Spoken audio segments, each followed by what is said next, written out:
네, 오늘 오전 10시 30분에 윤석열 검찰총장에 대한 법무부 징계위원회가 우여곡절 끝에 결국 열립니다.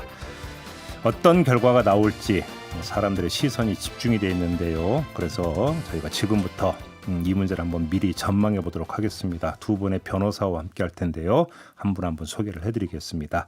자, 먼저 국민의힘 법률위원회 부위원장을 맡고 있는 윤기찬 변호사 모셨습니다. 어서 오세요, 변호사님. 네, 안녕하세요. 그리고 법무검찰개혁위원회 대변인을 지낸 정영훈 변호사 모셨습니다. 어서 오세요. 안녕하세요.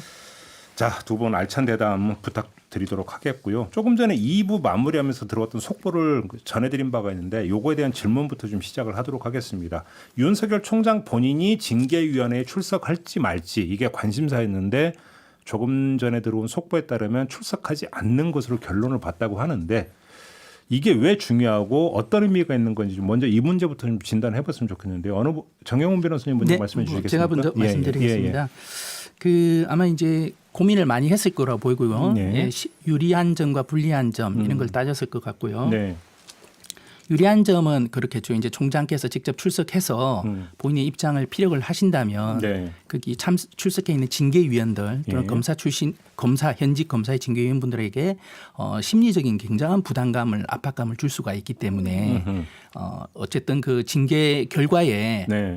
어느 정도는 영향을 미칠 가능성이 있다는 측면에서 유리한 점이고요. 오. 그렇다면은 이제 총장의 그런 측면에서는 유리해서 참석하는 게 맞겠죠. 예. 다만 고민되는 부분들은 이 검찰총장은 검찰 조직의 수장이지 않습니까? 예. 그리고 장관의 부하도 아니고 독립된 기관으로 위상이 있기 때문에 직접 그 법무부에 출석을 해서 그 위원회에서 위원들의 질의에 답변을 하고 이러한 모습들이 검찰 독립기관으로서의 검찰 조직의 수장으로서 이 위험이나 체면에는 맞지 않는다라는 모습도 아마 감안을 했을 거라고 보여지고요. 거기는 또 검사위원이 2명이 있죠. 네, 예. 그렇습니다. 그래서 이거를 변호인과 고민한 끝에 아마 후자 쪽으로 네. 무게를 두고 결정을 하지 않았나 이렇게 생각이 듭니다. 그러면 결론을 끌어내는 데는 꼭 유리하지는 않다. 불출석 이렇게 보시는 겁니까? 네, 맞습니다. 윤기찬 변호사는 어떻게 진단하세요? 그래서 저는 뭐 나올 거로 예상을 했었는데요. 아마 오늘은 안 나오고 혹시나 징계위원회가 수년이 돼서 한 번 더 열리게 되면 예. 그때는 나올 수도 있다라는 생각이 들고요. 먼저 오늘 같은 경우에는 이제 뭐 기피에 관련된 여러 가지 의결 절차를 거쳐야 되고, 네. 그다음에 이제 증인 신청에 대해서 각자 또 신청 이유와 또 신청 받아들이면 안 되는 이유에 대해서 여러 가지 또 의결 절차를 거치거든요. 네. 그래서 형식적인 절차가 될 가능성이 없지 않아 있다라고 판단해서 실질 심리길에 출석할 의사가 있는 게 아니냐 이런 생각도 하나 들고요. 어허.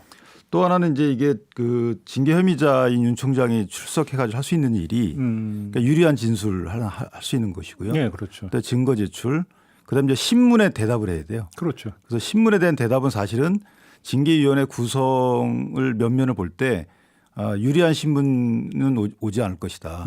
질문 자체가. 네, 그래서 변호인 특별 대리인을 통해서 아마 하는 것이 더 깔끔할 것이다라고 판단했을 가능성이 있다. 네. 그러니까 당사자만 할 수 있는 것은 이제 신문에 대한 대답이거든요. 그렇죠. 그렇다면 그 당사자만 할 수 있는 것이 유리하게 작용하지 않을 가능성이 있다라고 판단했을 가능성도 있습니다. 아, 그래요. 자, 그러면 지금 윤기찬 변호사 말씀에 자연스럽게 묻어나온 두 번째 질문으로 좀 넘어가야 될 것 같은데, 그래도 윤기찬 변호사께서는 그럼 오늘 징계위원회에서 바로 단번에 결론이 안 나올 가능성이 있다 이렇게 보시는 겁니까?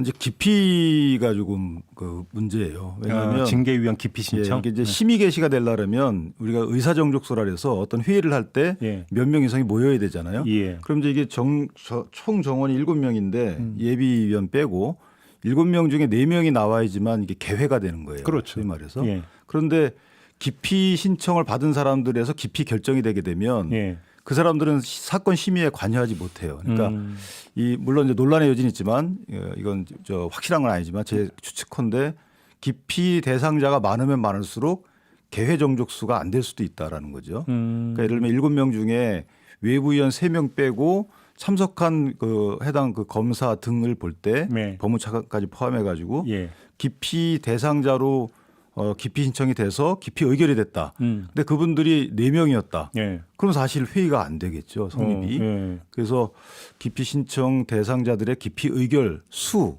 이것도 상당히 오늘 주목할 부분이 그러면 아닌가. 기피 의결도 징계위원들이 하는 거 아닙니까? 징계위원들이 하는데 예를 들어서 7명 중에 예. 4명이 기피 신청이 됐어요. 그럼 4명 전부 다 놓고 표결하는 게 아니고 1명씩 합니다. 예. 그러니까 6명이 1명을 기피 의결하는 거고 또 다른 또 B에 대해서는 또 6명이 또 그러면 의결 각자 이렇게 하는 거예요. A 기피 신청에서 A만 빼고 그렇죠. 나머지 6명이 네, 하고. 4명이 빼는 게 아니고 그렇기 때문에 네. 물론 4명이 다 기피 의결이 될 가능성은 작지만 네. 경우의 수로 보면 충분히 있을 수 있어요. 그래서 개회 정족수, 소위 사건 심의 정족수에 해당하지 않을 수도 있다.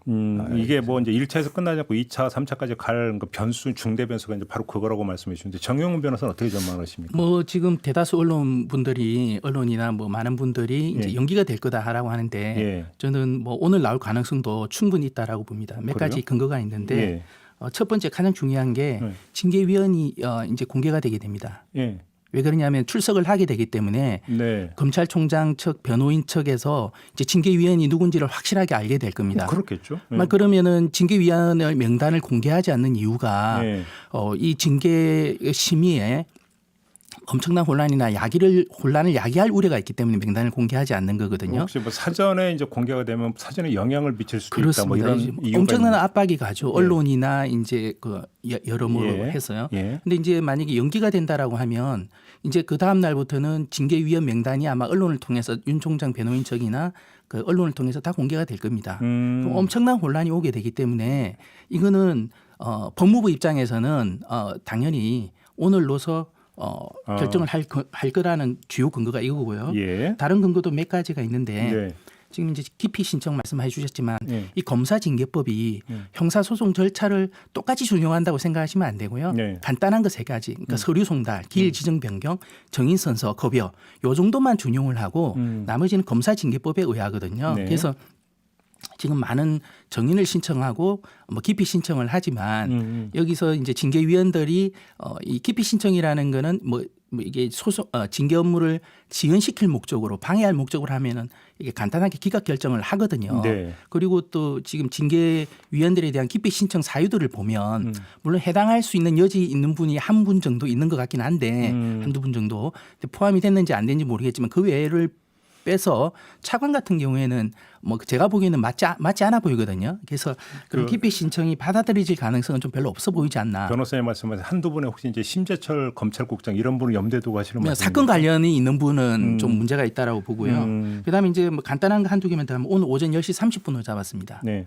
오늘 끝내겠다는 의지를 보이는 거고요. 아. 그리고 마지막으로 윤석열 총장께서 이전에 국정원 댓글 사건으로 직무정지 1개월을 받았을 때 네. 그때 검사징계위원회 출석을 하셨거든요. 예. 그때 9시간 회의 끝에 예.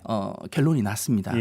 그러니까 징계 업무라는 게 그 인사 업무와 똑같거든요. 직장생활 보시는 분은 알겠지만 인사나 징계는 이렇게 좀 비공개로 하고 신속하게 하는 게 맞거든요. 그러니까 그게 왜냐 업무에 많은 영향을 미치기 알겠습니다. 때문에 그렇습니다. 혹시 용기찬 변호사님 네, 반론 제가 한 말씀 더 하면 이제 징계위원 명단 공개에 대해서 법무부가 안 된다고 하면서 이제 변호사님 하신 말씀에 사유를 들었어요. 그런데 법무부 장관이 예를 들면 공무원 징계령에 보면 회의도 공개하지 않게 돼 있어요. 그 말씀 뭐냐면 그것은 일반 공중에 그러니까 일반인에게 공개하지 않는다는 의미이지 예. 사건 관계인 사건 당사자한테 공개하지 말라는 의미는 아니거든요. 그러니까 공개를 전제로 해서 기피 대상인지 여부를 판단할 수 있으려면 누가 징계위원으로 들어오는지 알아야 기피 여부를 판단할 거고 네네. 그게 가가지고 보고 알 수 있는 사람이 있는가 반면에 그 사람 명단을 통해서 좀 알아보고 나서 아 이분이 이렇게 연관되는구나라고 해서 기피 사유를 판단할 수 있는 기초 자료를 수집할 수 있는 시간을 줘야 되거든요. 최소한 근거를 말했으니 시간을 줘야 그렇죠. 되는 거 아니냐. 그러니까 예. 들어가서 뭐 심재철 국장의 경우에는 바로 알 수 있지만 지금 외부위원 어느 분인지 알 수가 없잖아요. 근데 그 외부위원이 어떤 사유로 기피 대상이 되는지 여부에 대해서 내가 조사할 수 있는 시간이 있어야 되는데 네. 그러려면 명단 당연히 미리 줘야죠. 그래서 이 부분과 관련돼서도 회의가 아마 지연될 가능성이 있는 요소 중에 하나고 그다음에 이제 기피 사유 관련돼서는 뭐 판단할 거니까 제가 언급할 부분은 아니고요. 거기 제가 예, 좀 짧게 말씀드리면 말씀해 어제 주시죠. 이제 나왔죠. 공무원 징계령이 어제 얘기를 말씀 나오지 않았습니까? 네. 공무원 징계령 제20조 2호에 보면 그 비공개 사유로 징계위원회 회의에 참여할 또는 참여한 위원 명단은 다 비공개하도록 돼 있습니다. 네. 그러니까 지금 우리 국가공무법은 뭐 윤석열 총장님만 특별하게 불리하게 대우하는 게 아니라 이때까지 징계위원 명단을 공개한 적도 없고 규정도 그리 돼 있고 만약에 그런 불공정한 절차적 하자가 있다면 나중에 법원에서 다툴 수 있고 그게 결정에 따르는 게 알겠습니다. 일반적인 원리거든요. 요 점은 좀 이제 시각차가 있다는 점 먼저 확인을 하고 아마 이 방송을 듣고 있는 우리 애청자 여러분, 우리 촌철님들이 가장 궁금해하는 건 결론이 어떻게 나올까 이 부분일 것 같은데요. 약간의 좀 그 무리함은 있어도 그래도 두 분께 이 질문을 안 드릴 수가 없는데 결론이 어떻게 나올 거라고 전망을 하십니까? 어느 분이 좀 먼저 말씀해 주시겠습니까? 네, 저는 예, 윤기찬 변호사님. 당위적 예상은 사실은 이제 무혐의 종결로 나와야 되는 것인데 네. 이것이 정치적 여러 가지 사안과 결부돼 있다 보니까 제 생각은 감봉 견책 정도로 마무리되지 않을까. 경징계 결정에 나올 그렇죠. 거다. 왜냐하면 이제 감봉 견책이 되면 실제 윤석열 총장 입장에서도 직무 수행과 관련이 안 되기 때문에 아마 쟁송 절차로 가서 다투기에도 좀 부담스럽고 대통령이나 정부 입장에서 보더라도 이렇게 되면 해임 정직 이렇게 가게 되면 이게 분명 쟁송 절차로 가거든요. 감봉 경책이면 대통령한테까지 안 올라가나요? 원래 감봉까지도 그 집행권자가 대통령이에요. 감봉까지 견책은 아니고. 그렇죠. 그런데 집행권자가 대통령이라고 해서 대통령을 상대로 소송을 하는 건 꼭 아니에요. 왜냐하면 지난번에 이영렬 검사장의 경우에도 법무장관을 상대로 했거든요. 네. 그래서 어쨌든 그러니까 정부나 징계 청구권자 입장에서 보더라도 이게 만약 쟁송 절차를 거쳐서 뒤바뀌게 되거나 집행정지 신청이 받아들여지게 되면 상당한 정치적 타격까지 입게 되거든요. 그래서 상당한 절충점으로 그렇게 아마 감봉이나 견책 가지 않을까. 물론 이제 징계위원들의 징계 의결에 대해서 누군가 영향력을 행사하는 건 아니지만 의전 중에 저 같은 생각을 가진 징계위원들이 많지 않을까라는 생각을 합니다. 정영호 변호사님 어떻게 전망하십니까? 저는 뭐 계속 얘기하지만 판사 사찰 의혹 예. 이 부분이 징계 사유로서 지금 인정이 될 수밖에 없고 왜 그러냐면 총장께서 이미 인정을 하셨거든요. 인정을 했던 거 어떤 말씀이세요? 왜냐하면은 이제 그 대검 정보 수집 기구인 네. 그 이제 그 수사 정보 정책관실에 지시를 해서 네. 판사 정보 수집을 하라고 지시를 하고 물론 이제 그거는 이제 그 당시에는 공판 관련 네. 업무로 참고하기 위해서라고는 하긴 하셨지만 예. 지시했다고 했고 그거를 다시 이제 반부패부나 이제 공수사부에 관련 없는 부서에 전달하도록 지시를 했다라고는 인정을 하셨거든요. 예. 그러면은 이 판사 정보 수집 부분은 인정을 하신 거란 말이에요. 그러면 이게 이제 이 사실이 과연 그러면 얼마나 이제 행위가 중요하냐, 유법하냐를 따질 수밖에 없고 거기에 따라 경중이 나오는데 이 정보 수집 부분은 이게 이제 제가 볼 때는 굉장히 좀 중요하다고 봐요. 헌법적인 사안을 위반한 거거든요. 왜 그러냐면 재판의 독립, 사법부의 독립과 공정한 재판을 받을 권리를 침해했다라 소지가 많아요. 예. 이 부분은 제가 뭐 더 이상 부연 설명하지 않겠지만 이런 중대한 위헌 사항이 있거든요. 그리고 또 이 부분이 형법상의 범죄로 될지 모르지만 피해 당사자가 문제를 제기하면 얼마든지 민사상의 불법 행위로 인한 손해배상 청구도 가능한 위법적인 사항이에요. 예를 들어서 무리하기 법관 뭐 포함됐다는 무리여기 판사나. 법관뿐만 아니라 또 하나 제가 또 주목하는 부분은 그 동향 정보라는 것들도 약간 저는 그런 비슷한 게 있어요. 뭐냐하면 술 취해서 영장 심사 법관이 실질 심사 당직 법관이 술 취해가지고 다음 날 재판에 불출석했다는 정보가 있어요. 그게 그 무리하기 법관 그 리스트에 포함됐던 그 판사거든요. 아 그런가요? 예. 그리고 이제 괄호 열고 그렇게 돼 있더라고요. 네 무리야기 법관이라는 부분들도 있지만 그 얘기가 동향이잖아요. 네. 그거를 어떻게 공개된 정보겠습니까? 거기 문건에는 언론 보도돼 있다 이렇게 돼 나오는. 네, 아무튼. 언론 단문을 분명히 단문을 통해서 최소한 수집을 할 그게 동향 정보죠 일종의. 예. 그러니까 이거는 굉장히 제가 보기엔 불법성이 커요. 이게 인정이 되면 클 수밖에 없고요. 그리고 이제 나머지 이제 뭐 정치적 중립성 위반, 의무 위반이라든지 이런 것들은 검사 직무윤리 강령 위반, 예. 그다음 감찰 규정, 법무부 감찰 규정 위반 이런 예. 것들이거든요. 예. 그리고 이제 검찰청법에 검사의 중립성 준수 의무 위반도 법률 위반이긴 하지만 형사처벌 규정은 없어요. 그렇기 때문에 이거는 이제 제가 이것만 가지고 만약에 징계를 했다라고 한다면 좀 구색이 안 맞아요. 사실은 이 부분을 가지고 중징계한다라는 거는 조금 모양새가 안 맞을 수 있었지만 이 판사 정보 수집은 엄청난 제가 볼 때는 굉장히 중대한 불법이기 때문에 이 부분 때문에 중징계가 나올 가능성이 높고 그리고 해임 결정이 나올 거라고 보시는 겁니까? 일부에서는 뭐 정직도 얘기를 하시더라고요. 예. 저는 면직 이상이라고 봅니다. 왜냐하면 정직을 두게 되면 차라리 정직은 혼란을 더 가중시키는 거거든요. 현재 총장이 그냥 자리를 지킨 채 진짜 말 그대로 식물총장으로서 6개월 둔단한 거기 때문에 이 법무 검찰 업무에 엄청난 혼란을 가져오기 때문에 네. 그런 징계 결정은 정책적으로도 저는 바람직하지 않다고 보고요. 이면 이고 아니면 아니다라고 결정하는 게 맞지 않을까 싶습니다. 지금 뭐 자연스럽게 이제 그 징계 사유로 이제 넘어갔는데 그럼 초점을 여기에 맞추죠. 이른바 판사 사찰 문건이라고 하는 것이 징계의 주된 사유가 될 수 있는 건지 윤기찬 변호사님 어떻게 보십니까? 저는 그러니까 재판부 분석 문건이라고 타이틀은 돼 있는데요. 예. 그 적절하진 않아요. 제가 보더라도 그래서 이제 문건이? 그런 예. 행위 자체는 이제 앞으로 하면 안 되는 것이고 다만 그것을 이 형사처벌 대상이나 징계의 대상인지 여부에 대해서는 조금 생각이 달라요. 네. 왜냐하면 그 변호사 협회의 경우에도 그 재판에 참석하는 변호사들을 통해서 재판 판사 평가라거든요. 그 평가하게 되면 이유를 다 쓰게끔 돼 있어요. 네. 뭐 그거 경험자들로부터 그것을 취합하는 것이 과연 사찰인지 여부에 대해서는 저는 이제 의문이고, 그다음에 대다수 정보는 이 법조인 대관이나 인터넷 등에 공개된 자료들을 수집하는 거고, 판례에 따르면 인터넷에 공개된 자료를 수집하는 것은 개인정보보호법의 대상이 아니고요. 그리고 수집 정보 내용을 보더라도 공판 과정에서 어느 정도 깊이 여부를 결정할 수 있는 그런 근거 자료 등이다. 이렇게 네. 이런 걸로 볼 때는 징계 사유 되기는 어렵고, 또 하나는 이제 이 사찰이라고 자꾸 단어를 쓰는데 사실은 이제 사찰이라는 단어가 어떻게 보면 네이밍인데요. 그렇게 쓰는 것은 좀 적절치 않다라는 생각이 들고요. 법무부에서 이제 발표할 때 이제 그 불법 사찰 의혹 이런 식으로 아마 발표를 하셔야 그랬던 것 네, 같아요. 마지막으로 말씀드리면 결국 이제 직권남용죄가 되는지 여부인데 이게 징계로 이어지려면 네. 직권남용죄가 되기 위해서는 해당 수사정보 그 정책관 그 실의 업무 범위에 포함이 안 돼야 됩니다. 이런 수집이.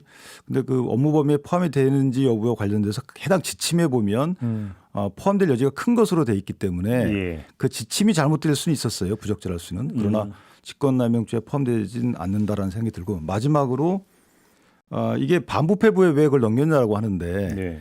그러니까 특수수사나 공안 사건의 경우는 사실은 수사하는 검사가 직접 공판에 참여하거든요. 그래서 반부패부에서 그것까지 관여를 하게 돼 있어요. 네. 그래서 아마 반부패부에 넘겼기 때문에 일각에서 얘기하는 수사 정보로 활용하라는 의미에서 반부패부에 준 거 아니냐라는 의미는 조금 왜곡된 해석이다. 그러면 이제 윤기찬 변호사님 말씀을 정리를 하면 문건 작성이 그렇게 적절해 보이지는 않으나 하지만 징계 사유가 될 수는 없다 이런 말씀으로 정리하면 네, 되는 징계 거죠. 사유로 저희는 이렇게 특정돼 있어요. 징계 사유가 직무상 의무에 위반하거나 직무를 게을리하거나 그다음에 품위 손상의 경우 예. 정치에 관여할 때 영리를 추구할 때 이럴 때만 징계 사유로 돼 있기 때문에 예. 그 징계 사유의 구성 요건에 해당하기는 좀 어렵다라고 네, 생각합니다. 정용 변호사. 네, 이게 이제 이게 좀 아까 초반에 먼저 얘기한 거 말씀드리면 판사 평가 문제나 법조인 대관 얘기를 하시더라고요. 저희들 이제 검사 평가도 하고 합니다. 변환 변협에서 예. 일을 하고 있지만 예. 저도 판사 평가 일을 하고 예. 업무를 해봤고요. 그다음에 법조인 대관도 저도 많이 봅니다. 예. 근데 지금 이런 무리하게 법관 술 취해서 다음날 재판에 불출석했다 이런 정보 예. 없습니다. 전혀 없고요. 그게 호도되는 거고요. 공개된 정보도 아니고요. 그다음에 이게 이제 그 직무상 위반 검찰청법의 징계 사유로 보면 직무상 의무를 위반했을 때입니다. 굉장히 폭이 넓습니다. 네. 위헌, 위법, 뭐 어쨌든 윤리 강령 위반 모든 게 다 들어가기 때문에 네. 부적절한 처신도 다 들어가고요. 예. 부적절한 처신이 바로 징계 사유입니다. 그리고 자꾸만 이제 좁히죠. 직권 남용죄가 되냐 안 되느냐만 포커스를 맞추는데 그렇게 해서는 안 되고요. 이거는 범죄가 되냐 안 되느냐는 물론 종국에 따져봐야 되지만 저는 헌법을 위반한 사항이 된다라고 보거든요. 이런 사찰 헌법 문제는. 위반이라고 하면 어떤 의미에서? 그러니까 재판의 독립을 침해하는 거죠. 예. 헌법 규정에 법관의 독립을 명시적으로 명문화해 놓고 있습니다. 예. 그거를 침해했다는 건 위헌적인 상황이거든요. 사실 제가 볼 때는 예. 뭐 이미 뭐 이게 법무부의 징계 절차에 들어갔지만 사실은 이게 탄핵 소추나 탄핵 결정, 그러니까 국회에서 헌법재판소에 탄핵 소추를 해야 될 사안이었어요. 네. 물론 될지 안 될지 탄핵 소추를 해서 탄핵 결정이 될지 안 될지는 몰라요. 그리고 정치적 부담도 굉장히 컸을 겁니다. 네. 하지만 헌법을 위반한 사항이냐 아니냐 이게 판단해 볼 필요는 있는 거거든요. 왜 그러냐면 아까 자꾸만 이제 이 뭐 절차적인 의미에서 이 공판 자료 참고하기 위한 것이라고 하는데 출발부터 잘못된 게 이 수사정보정책관실의 업무 분장에 보면 대통령령 검찰청 사무기구에 관한 규정에 보면 이 이 수사와 관련한 범죄 정보와 관련한 수집만 하도록 돼 있어요. 지금 판사 사찰 문건에 있는 자료들이 어떻게 이게 수사 정보, 범죄 정보입니까? 판사님들이 지금 범죄 혐의나 내사를 받아서 이 정보를 수집한 건가요? 무관한 기관에서 한 거기 때문에 그 자체로 이미 불법이라는 거예요. 알겠습니다. 지금 문건 이야기를 했는데 혹시 그럼 두 분께서 시간이 한 지금 그 각각 1분씩밖에 못 드릴 것 같은데 그러면 그 문건 말고 징계를 다투는 주요한 그러니까 사유로서 또 이제 그 봐야 되는 항목이 있는지 한번 좀 말씀해 주시겠습니까, 윤기찬 변호사님? 글쎄요, 뭐 징계 6가지 사유를 들어서 청구를 했는데 그 마땅한 건 사실 없어요. 뭐 감찰방해라고 말씀하시는데 감찰방해는 대검 감찰부장은 사실 총장의 지휘를 받기 때문에 네. 현재 부당하거나 직무 범위를 벗어난 감찰하게 되면 중단시킬 수 있는 규정이 있거든요. 그렇지 적정한지 여부는 나중에 판단받는 것이지 그것만 갖고 징계 사유를 할 수 없는 것이고. 예. 그다음에 본인 스스로가 협조하지 않았다고 하는데 그건 감찰 사유가 뭔지에 대해서 일단 밝혀주지 않았기 때문에 밝히라고 요구한 것이지 감찰받지 않겠다고 한 것은 아니에요. 그러니까 그 부분도 문제가 있는 것이고 예. 나머지는 애당초에 장관께서 얘기하던 것은 또 징계 사유에 안 들어왔기 때문에 그것들은 큰 의미가 없고 예. 지금 변호사님 말씀하신 것처럼 재판부 분석 문건이 조금 문제가 될 수 있다. 그런데 이 의도가 사실은 목적이 판사를 겁박하거나 이렇게 불리하게 쓸 의도로 했다 그러면 문제가 되겠지만 그렇지 않기 때문에 판례에 따르더라도 범죄가 되거나 징계 청구 요건은 되지 않는다. 알겠습니다. 정영훈 변호사님. 저는 이제 다른 사유 중에 검찰의 정치적 중립성 의무 위반도 문제가 저는 있다라고 보거든요. 물론 그 자체만으로 총장이라는 그 굉장히 중요한 자리에 대해 징계를 청구하는 것은 맞지 않다고 보지만 총장께서 이 부분은 굉장히 잘못하고 계신다. 왜 그러냐면은 검사의 정치적 중립, 특히 이제 검찰총장의 정치적 중립성 의무는 네. 검찰총장으로서는 생명이거든요. 네. 만약에 인사청문회 때 이런 일이 발생했다면 인사청문회 때 통과가 됐겠습니까? 그래서 굉장히 중요한데 사실 뭐 윤 총장께서는 내가 적극적으로 정치에 참여하겠다는 표명을 안 했을 뿐이고 네. 나는 소극적으로 행동하고 있을 뿐이다라고 얘기를 하고 있지만 이렇게 검찰의 정치적 중립성이 총장의 정치적 중립성이 만약에 생명과 같은 존재이기 때문에 네. 나는 정치를 참여 안 하겠다라고만 선언만 하면 네. 간단하게 이 문제는 불식이 되는데 지금까지도 이 정치적 참여 안 하겠다는 선언을 안 하시고 계시거든요. 오해받을 언행을 하시고 계시고 그래서 이거는 검찰총장의 처신으로서는 굉장히 부적절하고 그래서 이게 징계 사유로는 뭐 이게 경이냐 중이냐의 차이가 있을 뿐이지 네. 징계 사유로는 거론은 될 수 있을 거라고 저는 봅니다. 또 중요하다고 보고. 알겠습니다. 이제 좀 마무리를 해야 될 것 같은데요. 제가 그 짧게 이건 실무적으로 궁금해서 여쭤보는 건데 결론이 오늘 낮에 뭐 빨리 나올 가능성은 별로 없죠. 그렇게 봐야 되는 거죠. 네, 저는 없다고 봅니다. 네, 낮에는 어렵다고. 뭐 저녁 봅니다. 밤까지 간다고 봐야 되는 겁니까? 좀 장기간 하루에 토론이 있을 끝나기는 거고 아마 쉽지는 않을 거예요. 징계 사유가 또 6가지씩 되기 때문에. 쉽지 네. 않습니다. 하나만 더 이건 5938님이 진짜 궁금해서 그러는데요라고 하면서 질문 주신 게 있는데요. 윤 총장 변호사 합의는 누가 주나요? 이건 개인적으로 개인이 하는 겁니다. 이렇게 네, 개인이 부담해야 됩니다. 그렇게 뭐 당연히 개인이 부담해야 되는 그런 문제라고 합니다. 두 분이 이걸 뭐 일치되게 말씀해 주셨으니까 그렇게 이해를 하시면 될 것 같습니다. 자, 오늘 이렇게 토론 마무리하겠습니다. 윤기찬 변호사, 정영훈 변호사 두 분과 함께했습니다. 고맙습니다. 네, 감사합니다. 고맙습니다.